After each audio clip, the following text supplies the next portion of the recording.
Do you beat yourself up about procrastinating? Are you worried about your productivity streak breaking?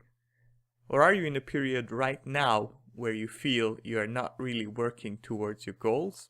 Then keep on listening. Hello and welcome to the Value and Growth podcast. My name is Philip Frey, and today we will be talking about procrastination and self-acceptance, how to be a friend to yourself, and how to be a coach to yourself. I initially only wanted to address one idea on the subject that I had, one solution that I found helpful, but as I was writing the show notes for today, I just said, let's put it all in. Let's put everything that I learned on the subject into this podcast. Why not? This subject is very timely for me personally because not so long ago, I was dealing with procrastination in my life, specifically around launching this podcast. And as you can see, I am recording a podcast right now. So I managed to deal with the situation and learn some things. Now, I'm not an expert by any means. I'm really just a humble learner in this field, and I have a ways to go. But I believe I can give you a perspective that's often missed by experts because they are beyond dealing with the issues that someone who is very early in this field, whose learning is yet to really develop, deals with, and they kind of seem to ignore it. So you will often get advice that's not particularly useful just because it's too high level for your situation, or because it's really not useful. One of the two. So I aim to give advice to people who are really stuck and who haven't really built a lot of skills in this field yet, but who want to really make a change. I also want to talk to people who feel that, who are productive right now, but who want to solidify that base.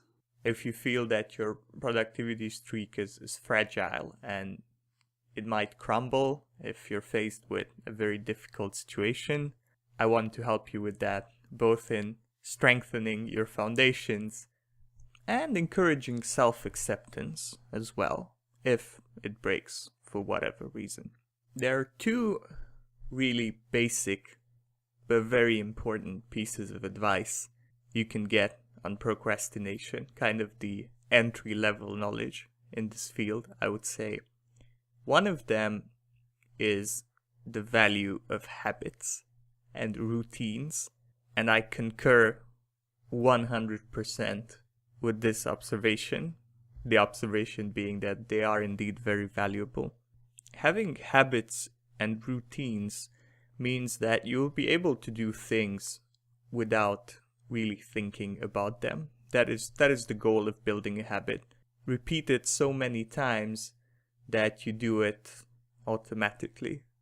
So for instance, if you want to write a book, it might be a very valuable thing to set the time for writing and set a step-by-step approach to how you'll actually begin writing and even how you'll prepare for writing. So it might be very valuable to actually have a really detailed thing where you say, let's say you want to do it right after you wake up. You say, okay, the alarm goes off, what do I do? And just have the routine step by step. Open the window, make the bed, wash your teeth, start the computer, start writing. So you might say, okay, that's pretty basic. What's the value of that? Well, the value of that is the first time you do it, you have to follow the list. You have to have it in your mind or preferably written down and actually go through it, even if it's really simple. Next time, you'll be doing it a little bit more automatically. And the next time, a little bit more automatically. And you will get to a point pretty fast where you just wake up, you don't even have to think about anything. And like magic, you are sitting in front of a computer with your teeth washed and your bed made and Microsoft Word or whatever program open. And that will really help you write. And if instead you say, oh, I'm gonna write when I feel like it, it's not bad per se, but that means that every time you want to write, you have to really mentally be there in the preparation, focus on getting there, close all the distractions, and that will slow you down. That will take away a bit of your willpower. You'll be spending willpower on timing and preparation of your activity instead of what you're actually going to do. And tied to this is the second most common advice given, which is just do it. And I had my doubts about this, and I still do, but I will 100% admit that it is a very valuable piece of advice. It just has to be amended. But the idea is, if you have to do something, if you want to do something, just do it. Don't wait for when you're in the mood, for when the stars align, for when everything is perfect. Because A, that time might never come, or come so rarely that you will not be making a lot of progress towards your goal. And I have a lot of experience with this. And also, you'll be feeling a lot of anxiety and dissatisfaction in all the rest of your day or the rest of your week because you haven't done what you really wanted to do or what you really have to do. Whereas if you just do it, combine that with a routine, A, you get rid of the anxiety in the moment, B, you make sure that there is a predictable volume to your work if it's something repetitive, and C, you know when the next appropriate time is for your work, so you don't have to spend the rest of the week wondering about am I doing enough, should I do it now, I even had moments like this when I was working like this, when I would finish one batch. It would be really hard work, and I would already feel this dissatisfaction. And I was thinking, should I make another batch? When should I do it? It's just stressful, and setting these things up in advance and then just doing it really clears your mind. And you might say, okay, this all sounds great, and I probably heard this before. But what happens if I can't just do it for whatever reason? What do I do then? I have failed the most basic advice in productivity. So what can I do? How can I pick myself up from there? Where can I find advice that's valid in that situation? And that is what I want to bring to you today, among other things. Because I have heard this advice, and there were times when it helped, and there were times when it didn't help at all. In fact, it just deepened my anxiety and dissatisfaction with the situation because I wasn't able to do it. So here we will use Nathaniel Branden's mind, or more specifically his concepts on self-esteem. This is a book that I will review or have reviewed depending on the order in which I release these podcasts. Well, it's a series of books. Nathaniel Branden is a psychologist, or was a psychologist. He died recently, unfortunately. And his area of focus and what he really worked very hard on was self-esteem. I'm not sure if he originated the concept or not, but he definitely gave his own definition to it and really made a big impact on the field and helped popularize the concept. And also, it got completely twisted in the process, and what is now in mainstream culture about self-esteem is absolutely the opposite in some ways of what he said, but that's just typical experience.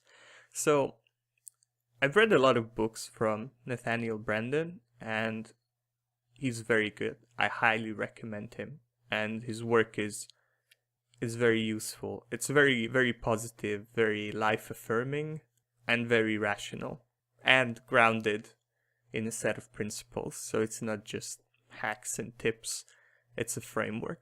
And his best-known framework is The 6 Pillars of Self-Esteem. There's also a book by this title. And I won't be going through all of them, but I will be looking at the second pillar of self-esteem, which is very relevant to the situation that we're talking about right now. Nathaniel Branden's idea of self-acceptance is twofold. One is accepting reality, which is in general a guiding principle of his approach to self-esteem, of really being conscious. So self-acceptance means not rejecting empirical information about ourselves, even if it is unpleasant to accept. And the other aspect of self-acceptance is being a friend to yourself, is being someone who supports yourself as opposed to someone who undermines yourself. He defines self-acceptance as having 3 levels, and I will be talking about the second and the third level in this podcast. So let me quote straight from the book. Self-acceptance entails our willingness to experience, that is, to make real to ourselves, without denial or evasion, that we think what we think, feel what we feel, desire what we desire, have done what we have done, and are what we are. It is a refusal to regard any part of ourselves, our bodies, our emotions, our thoughts, our actions, our dreams, as alien, as not me. It is our willingness to experience rather than disown whatever may be the facts of our being at a particular moment, to think our thoughts, own our feelings, be present to the reality of our behavior. Often when we fully experience and accept negative feelings, we are able to let go of them. They have been allowed to have their say, and they relinquish center stage. Self-acceptance is the willingness to say of any emotion or behavior, "This is an expression of me." Not necessarily an expression I like or admire, but an expression of me nonetheless, at least at the time it occurred. It is the virtue of realism, that is, of a respect for reality applied to the self. And the third level, self-acceptance entails the idea of compassion, of being a friend to myself. Suppose I have done something that I regret, or of which I am ashamed, and for which I reproach myself. Self-acceptance does not deny reality, does not argue that what is wrong is really all right, but it inquires into the context in which the action was taken. It wants to understand the why. It wants to know why something that is wrong or inappropriate felt desirable or appropriate or even necessary at the time. And also another quote from his book that's really guiding this podcast. Accepting compassionate interest does not encourage undesired behavior, but reduces the likelihood of it recurring. Which sounds pretty paradoxical to those who haven't experienced it firsthand, and I have, and I can testify that it is true. It is absolutely true. Often, all it takes to reduce or get rid of undesired behavior is to express it vulnerably. So I suggest to you to talk to yourself about this issue. Be really vulnerable. Be as vulnerable as you feel comfortable being, of course. And just let it all out. All the frustration, all the fear, all the resentment, all the longing. Put everything out without judgment. Be gentle to yourself. Think of having a part that is struggling with procrastination who really opens up to what you're feeling, and think of having another part that is the most compassionate version of yourself, listening to it, giving consolation, being a healing presence in the moment. And the reason why I say this is that if you don't have this part of yourself in that moment, it is very likely you will have a more judgmental voice in you. And I'm sure you've experienced this. It's like someone in your head scolding you and telling you that you're bad. And in this moment, you don't want to have this voice present. And you can listen to it later, and you can be open to him at another time. And instead, you want the most gentle and compassionate version of yourself listening to this. I recommend putting your thoughts out into the world somehow. And that doesn't mean that anybody else has to see them, but it does mean speaking the words. Maybe you can record yourself. Maybe you can write it down. But just get it out of your head and into the world, and just embrace it without judgment. And if you can, if you have someone who you can trust with this level of vulnerability, and it is a very high level of vulnerability, so it's okay if you don't have someone at the moment. But if you do, if you know someone who cares about you and will listen to you and will be supportive and will not try to quickly override with advice, but just listen, talk to that person. That will help you a lot with, and that will really boost your self-acceptance. And it won't give you the solutions, because that's logically the next step. But it will give you peace of mind, hopefully, and it will put you in a position where you can focus on these solutions instead of living in anxiety and judgment. Now, moving on to the third level, how that can be applied. When you're setting goals, when you decide to do something and commit to it, or when you're in the moment, when you're assessing your results, be a friend to yourself. Be benevolent. I know this will sound a little bit unusual, but don't push yourself. Don't force yourself. Don't really grit your teeth and override everything else that's in you in this blaze of glory for fulfilling this goal, unless you really have to. Be encouraging instead. Be supportive instead. And be ready to accept those moments when it just won't happen. There are many, many reasons why we can't meet goals. A lot of them external, some of them internal, but undiscovered at the moment. It might be an error of judgment insofar as you've set a goal that's too hard or so easy that it doesn't motivate you, and all that means is you just have to adjust the goal. Either way, try being gentle to yourself, especially if you were this dictator / sports movie coach and you pushed yourself and you scolded yourself and you've been harsh to yourself and it didn't work. And I feel confident in saying that probably most of you listening to this podcast and dealing with this problem will have had this voice many, many times and will have tried this approach many, many times. I know I have.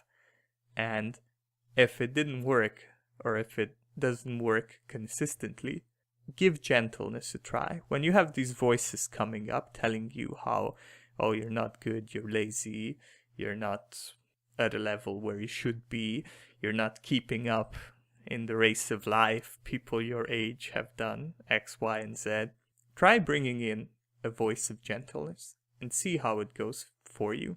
And another thing on this subject that really ties into it is try to embrace cyclicality. And a lot of people who are super huge fans of habits will be very strongly against this. They will say, you break a habit, you're making your willpower weaker. You break a habit, you'll have a harder time next time. And that is technically true. But there are seasons in life. There are cycles in your existence, in your mood, in your capacity to do things, in your interests, in your levels of energy. And there will be periods where, for some reason, you just can't do it. My advice is try embracing it. Shine when you have it, but if you really don't, try and be really gentle and accepting with yourself and say, I will do it next time. I know I can do it next time. But right now, this is not what I need. This is not what I need to do. This is not what I'm ready to do. Maybe this is not what I'm interested in. There's also a cyclicality, as I said, of interests. And you might set a goal to learn something, but midway in the process, you suddenly become super interested in a different topic. And this has happened to me. You have to really force yourself to put down this great book or stop listening to this great podcast and focus on this other subject that was super important X weeks, months, years ago, but captures your imagination less in the moment. I say try embracing that. Try learning the other thing and returning to your initial goal later. I believe embracing cyclicality has great value on all levels, but it is especially valuable to the people who are really struggling with productivity. It's especially valuable in those early phases when you're building this skill of how to form a habit, how to be productive, or in phases where your life is really difficult for some reason. There's a lot of uncertainty, there's a lot of stress. In those moments, especially, it is really valuable because, in my experience, it can be a stepping stone towards more consistency. And it is not wrong to aim for really being very habit and routine based and working on the same things every day. That is valuable and that makes your life easier. But getting there from having nothing like that, having no positive habits at least, no routines built up, is a very difficult leap. And there are a lot of psychological and skill related reasons why you will not be successful 100% of the time. Building habits takes a lot of different skills. If you think about it, it's not just time management, but it's also learning to say no to people, being mindful of how your body works, of what your rhythm is, managing all sorts of tools, be it a paper system, a digital system, having all sorts of techniques that you don't have. All of this takes learning and learning and learning. It's a complex system and it's made up of all these individual skills that support and reinforce one another. And if you are short on one, you will have trouble growing in the others. So it's a complex system, and I'm not even bringing up all the psychological things that can impede you in this process and that you have to deal with through self-knowledge. There's a very real, if you're a success in people, and that was the popular way of putting it, the more accurate way of putting it in my experience is a feeling of being out of scope with your goals. If you set stretch goals, which you probably should, there is an element of accepting yourself as a person who can do this, and depending on your parenting, depending on the environment you grew up in and lived in, after that, people might not see you as the person who can do it. And you might not see yourself as a person who is capable of this next level. And I often had this feeling when I was thinking about launching this podcast. I got this great idea, but who am I?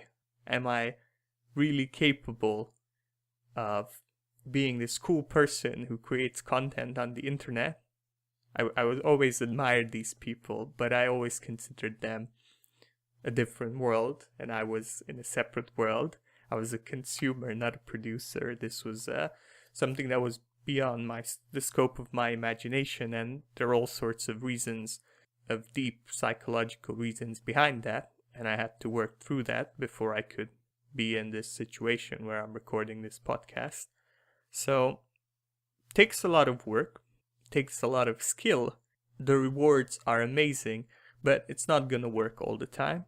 So, there is great value to be had in embracing cyclicality.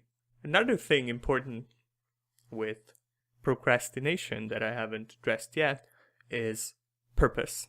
And you probably have heard this, and there are often kind of these schools of approaching the question, and they all emphasize something else.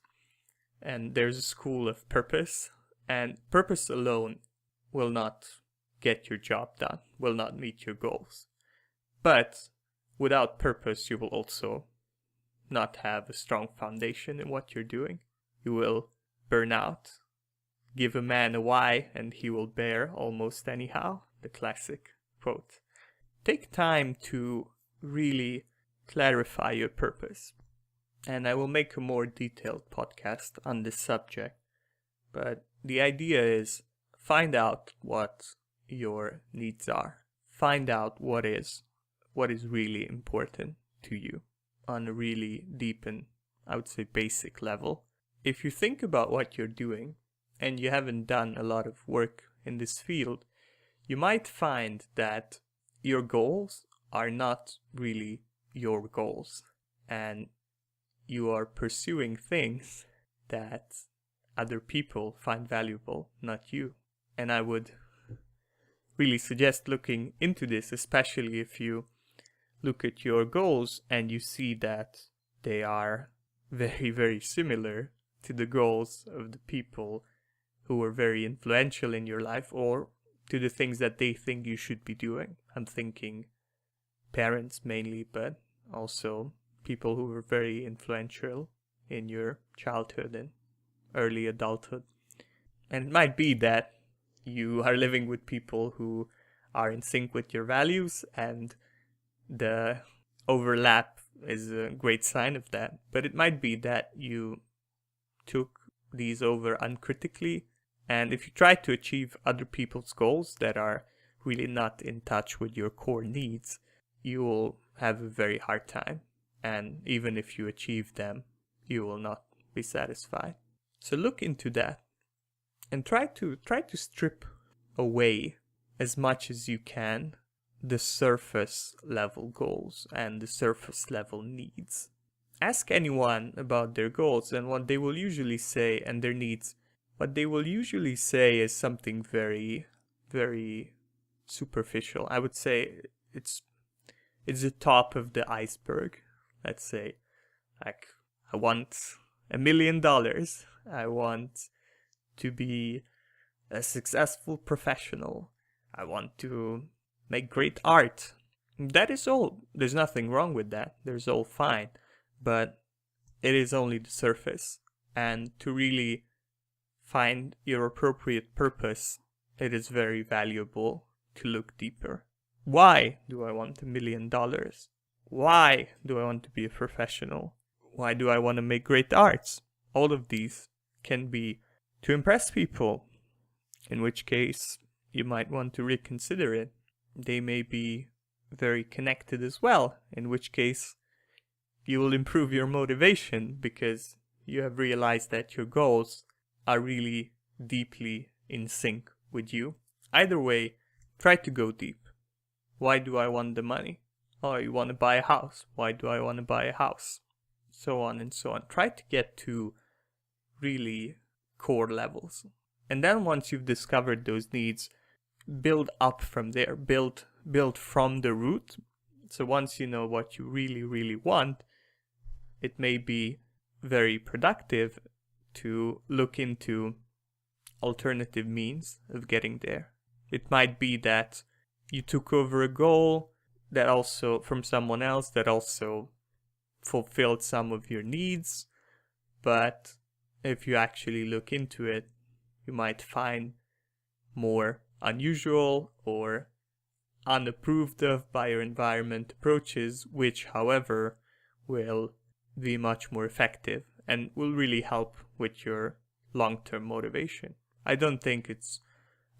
Purpose won't get you to work or won't write you your chapter or won't lift the weights for you in the gym. But it does provide a solidity to your pursuits. It makes them less fragile, especially if you find yourself really switching between competing goals. And I had this, even within a day, I would go in my head, and you asked me 1 hour, I would have a different goal, and I would find something different, interesting and valuable than the next hour. And that is a sign that your foundation in purpose is not very solid. So start working on that, and we will address that in a future podcast. And the final aspect that I would bring to your attention on the subject of procrastination is to look at productivity and habit building as a skill, as I've been saying all throughout this podcast. It's a skill, it's a skill, it's a skill. It really is a skill or a set of skills. So there is nothing fundamentally wrong about you if you're not achieving your goals. You're not broken, you're not lazy, you're not wrong. Most likely, it is a lack of skills combined with everything else that we talked about previously. It takes time. Like, would you beat yourself up for not beating a chess grandmaster the first day you learn chess? Of course not. It doesn't make sense. And also, the same thing goes with productivity, habit building, procrastination, control. They are skills. And if you think of all the skills you've already learned in your life, and I'm sure that there's plenty of that, plenty of that. Make an inventory of that. The way in which you learn those skills, you can take that method and apply it to this. And it just takes practice, reading the books, listening to the podcasts, talking to the right people, observing the right people, doing a little bit of work every day, and you will gradually build a skill and get better and better and achieve mastery, or build a muscle, as some people like to put it. It's, in a way, that simple. And part of building that skill is principles, and another part is just techniques and hacks and, life hacks and little tricks. That's also important. A typical theory of learning is that first you just imitate. So in this case, that would mean picking up these techniques, these approaches, these ideas from sites like lifehacker.com and just trying them out on for size, doing them, getting some improvements from that. And then the next level is when you start to grasp the principles behind what you're doing. So it's no longer just a random collection of tools, but you have a guiding vision of what you're trying to achieve. You see what the core issue is, or what the core skills that you need to develop are, and you can start to sort between what is out there and find what is in line with your principles and what is the most appropriate, and start getting rid of those techniques that are not the best, are misguided, or just not for you. And then the third level is when you build your own stuff, when you really got the principles at such a level that you can experiment, modify, and then in the end perhaps create from scratch all new techniques. So if you're beginning with this, start with just imitation, start with picking up the techniques, start with experimenting, and go from there. I will put links to books in the description that I found valuable in this process. I can definitely recommend The 6 Pillars of Self-Esteem. That's a very good place to start when it comes to self-acceptance and the more self-knowledge part of what we've been talking about. You might also want to read 2 books from Brian Tracy. One of them is Goals, and it's really about purpose. It's not a very principled book, and generally when I read Brian Tracy, that is my impression. It's not so much about principles, but more about technique, but that is absolutely appropriate for an early level. And in that book, specifically in Goals, you will also find a lot of questions, and I actually use these questions that will help you really clarify what your purpose is, what your needs are, what you really want to achieve. And you can go on implementing the system in that book, or you can build your own. I actually built my own from the knowledge that I got from this book, but either way it will be helpful to you. And the other book from him is Eat That Frog.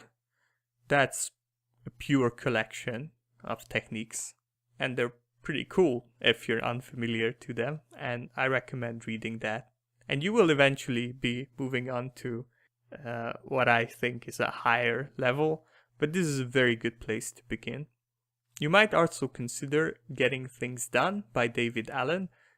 I've just begun reading it. It is amazing.